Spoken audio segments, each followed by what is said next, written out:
विमर्श हुआ। मैं आपसे निवेदन करना चाहता हूं कि आज़ादी के बाद जो संविधान बना,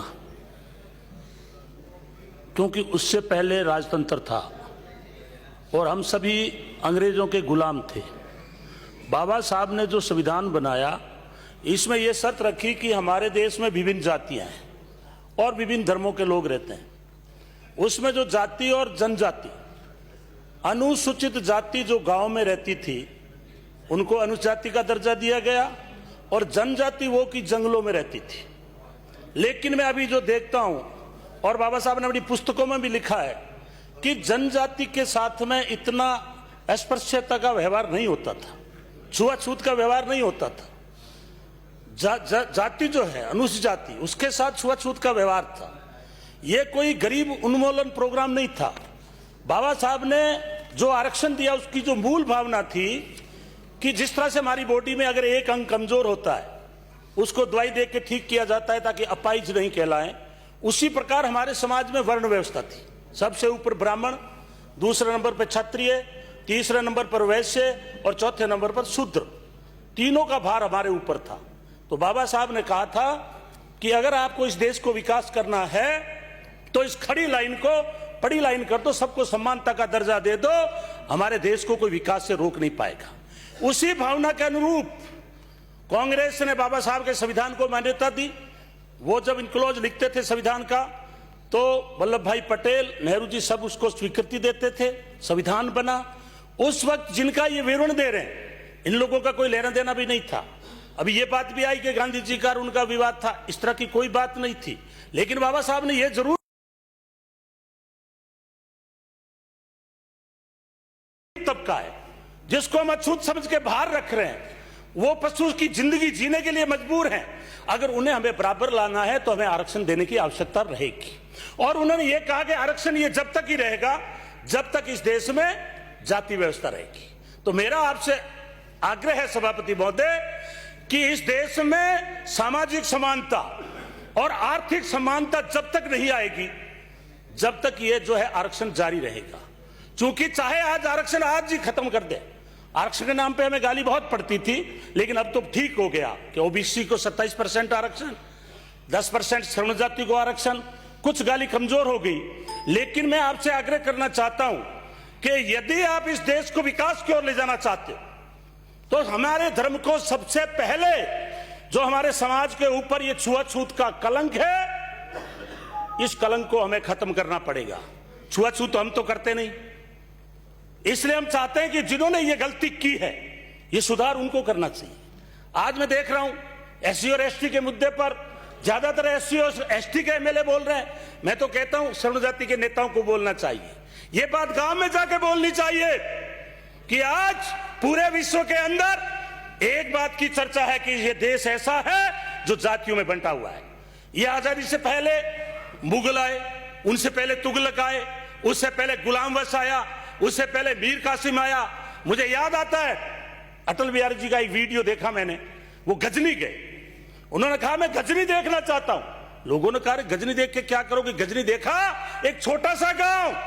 तो अटल बिहारी जी ने कहा कि मैं गजनी इसलिए देखना चाहता हूं कि गजनी बदमाश साथ में 10-20 असामाजिक तत्व लेकर 16 बार सोमनाथ के मंदिर को लूट गया।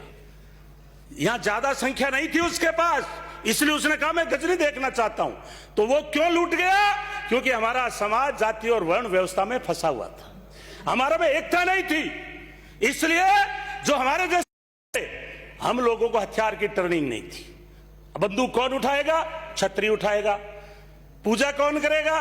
ब्राह्मण से करेंगे। वैश्य क्या करेंगे? व्यापार करेंगे।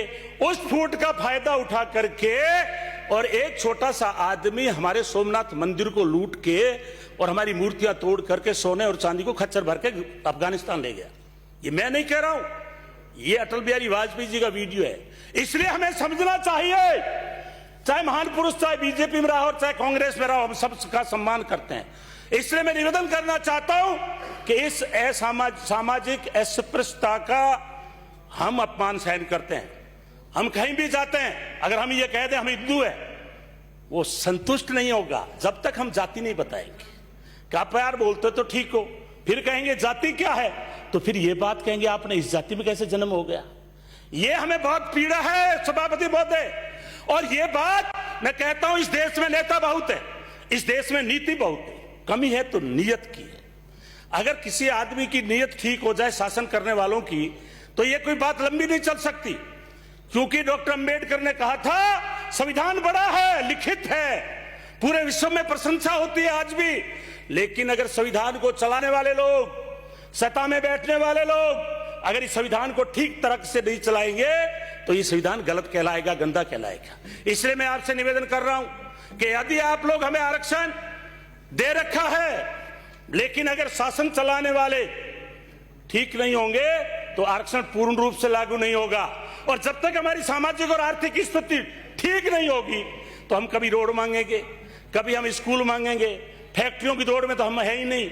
अभी तो हम सरकारी नौकरियों में उलझे हुए पड़े हैं, उसमें भी मलाई वाले पद हमारे वालों को कम मिलते हैं। हमारे को पद कौन से मिलेंगे, सभापति पद वो मिलेंगे जो लूखे सूखे हैं। इसलिए मैं ज्यादा उस गहराई में नहीं जाना चाहता। अगर पिछली सरकार में देखेंगे तो कोई ढंग का कैबिनेट मंत्री भी एससी का नहीं मिलेगा, तो हम तो आपके ऊपर आधारित रहते हैं। इसलिए मैं आपसे आग्रह करना चाहता हूं, और यदि हमारा कोई तेज तर्राट आदमी बोल गया तो टिकट की गड़बड़ हो जाएगी, टिकट कट जाएगी उसकी। इसलिए पिछली बार कुछ लोग बीजेपी में बोले, डांगाबाज कांड हुआ, एक एमएलए चली गई, थोड़े दिनों बाद मैंने पढ़ा कि कोटा में पुलिस के द्वारा पिटाई हो रही है, उसके ऊपर मुकदमा उल्टा हो रहा है। तो मैं कहना यह चाहता हूं आपसे कि आज हमें यह विचार विमर्श करना पड़ेगा, क्योंकि सामने बैठे हैं वो भी बुद्धिजीवी हैं, शासन चला चुके हैं, सारी बात अच्छी तरह से जानते हैं। लेकिन हमारी एक पीड़ा है, हम आर्थिक कमजोर रहने को तैयार हैं, हम झोपड़ी में रहने को तैयार हैं।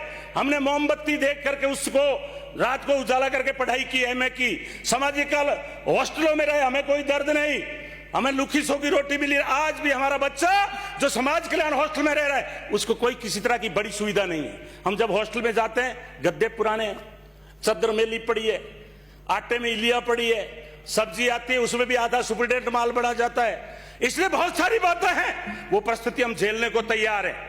पानी एक समय था कि 2-2 किलोमीटर से लाके पीते थे, लेकिन आज मैं कहना चाहता हूं सभापति महोदय कि अगर हम 200 आदमी ये सोच लें कि हमारे देश में समानता हो, जाति के नाम पे किसी को अपमानित ना किया जाता हो, जाति के नाम पर के ऊपर से पानी नहीं पिलाया जाता हो। जब मैं नोखा में गया सभापति महोदय, मेरे से जो पहले एमएलए थे उनको खाने के बर्तन साथ में रखने पड़ते थे, उनको पानी का लोटा साथ में रखना पड़ता था। मैं तो कहता हूं एक दिन अछूत बन के हमारी तरह आप जी के देखो, ताकि आपको भी एहसास हो कि अछूत का जीवन क्या है। इसलिए मैं आपसे आग्रह करना चाहता हूं सभापति महोदय कि मैं ना आपसे धन की मांग कर रहा हूं, वो जो सुविधा है सभी आप इस संविधान के अंदर वो दें। मैं तो आपसे एक ही मांग कर रहा हूं, हमें आत्म सम्मान चाहिए। आप जाति के नाम पर हमें नीचा मत समझिए, इससे ये आपके भी देश में कलंक लगा हुआ है। अगर इस कलंक को जल्दी से जल्दी जितना मिटाओगे उतना ही आप विश्व में जो है बराबर का दर्जा प्राप्त करेंगे। क्योंकि आज आप विश्व शक्ति कहलाते हो, आप विश्व गुरु कहलाते हो, बड़ी बड़ी हम बात करते हैं, लेकिन डॉक्टर ने कहा था और उससे पहले उन्हें गुरु ने कहा था कि शिक्षा के बगैर कुछ भी नहीं है, शिक्षा एक शेरनी का दूध है। आज आईएएस बने बैठे हैं, आज सभापति महोदय आप बैठे हैं, हमारे प्रतिपक्ष के नेता बैठे हैं। अगर हम एजुकेटेड नहीं होते, हम किताबें नहीं पढ़ते, हमें ज्ञान प्राप्त नहीं होता। इसलिए हम अंधविश्वास की तरफ बदले जाइए। आज पूरे देश का पिछले 5 साल में माहौल खराब है, जाति और धर्म के नाम पे लोगों को मारा जा रहा है, जगह जगह दंगे करवाए जा रहे हैं। आखिर ये कौन करवा रहा है? क्या कोई विदेशी ताकत है यहाँ पे? क्या यहाँ कोई पाकिस्तान का इन्वॉल्वमेंट है या कोई दूसरे चाइना का इन्वॉल्वमेंट है?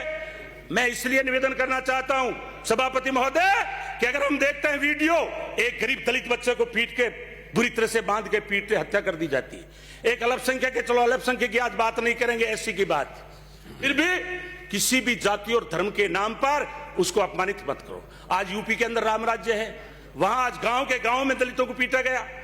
इसलिए मैं आग्रह करता हूं कि जो भी अपराध करेगा वो दबंग जाति का होगा, 2 मिनट में, और दबंग जाति का नेता ही यहाँ पावरफुल होगा, तो फिर आखिर उस अपराधी को कौन पकड़ेगा?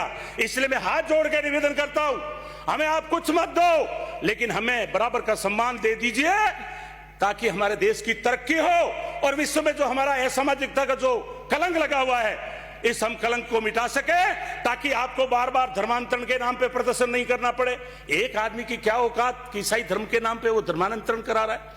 देश हमारा है, हम लोग देश के हैं, इसलिए आप यहां, चूंकि आपको मीडिया में खबर बनानी है, उसकी बजाय एक प्रभावशाली आदमी अगर उस गरीब को इज्जत देगा, वो आदमी धर्म परिवर्तन नहीं करेगा। मैं एक उदाहरण देके बैठूंगा। मेरे एक यहाँ मेघवाल अलादीन बन गया, मुसलमान धर्म परिवर्तन कर लिया। मैं गया, मेरे मामा लगता था, मैंने कहा मामा, छगना राम नाम था, थोड़े दिन पहले की बात है, कोई 10-20 एक साल पहले। मैंने कहा आप अलादीन कैसे बने? उन्होंने कहा गोविंद राम, मेरे पे 20,000 रुपया कर्जा था, मैं किसी के पास जाता हूं बढ़िया उधार नहीं देता, किसी के पास जाता हूं उधार पैसा नहीं देता, किसी के पास जाता हूं कि पानी पिला तो जाति पहले पूछते हैं। आज मैं अलादीन बन गया हूं, मस्जिद में बैठा हूं, चारों तरफ से आराम से मेरे को नॉन वेज बकरे बढ़िया बढ़िया काट के खिलाते हैं, अच्छी मेरी सेवा करते हैं, मौलवी जी कह के मेरे को बतलाते हैं। मेरे तो कलंक मिट गया छुआछूत का। इसलिए मैं निवेदन करना चाहता हूं कि गरीब आदमी, गरीब जातियां, हम गरीबी से पीड़ित नहीं है, लेकिन आप जो अपमान करते हो, छुआछूत करते हो गांव में, हम उससे पीड़ित हैं। मैं ये नहीं कहता कि जो माननीय सदस्य बैठे आपकी भावना गलत है, लेकिन अभी तक आपका प्रचार का मुद्दा होना चाहिए गांव में कि मेरे सवर्ण जात के भाइयों, ये दलित हमारा भाई है, इसने कभी देश के प्रति विद्रोह नहीं किया, कभी भीखा रहा तो विद्रोह नहीं किया, हमारे घरों में ये काम करने वाले लोग, हमारी सफाई करने वाले लोग, और हम इसके साथ छुआछूत कर रहे हैं। इसलिए मैं निवेदन करना चाहता हूं सभापति महोदय कि अगर हमें देश को विकास की ओर ले जाना है तो बाबा साहब ने एक कहा है, वे धन्य हैं जो अनुभव करते हैं कि जिन लोगों में हमारा जन्म हुआ है उनका उद्धार करना हमारा कर्तव्य है। धन्य है वे जो गुलामी का खात्मा करने के लिए सब कुछ न्यौछावर करते हैं, और धन्य वे हैं जो सुख और दुख, मान और सम्मान, कष्ट और कठिनाइयों, आंधी और तूफान की परवाह किए बिना तब तक संघर्ष करते रहेंगे जब तक एस्प्रियों को, अछूतों को उनके मानवीय जन्म सिद्ध अधिकार ना मिल जाए। आपने समय दिया, इसी के साथ धन्यवाद, बहुत बहुत धन्यवाद। बलवान पूनिया।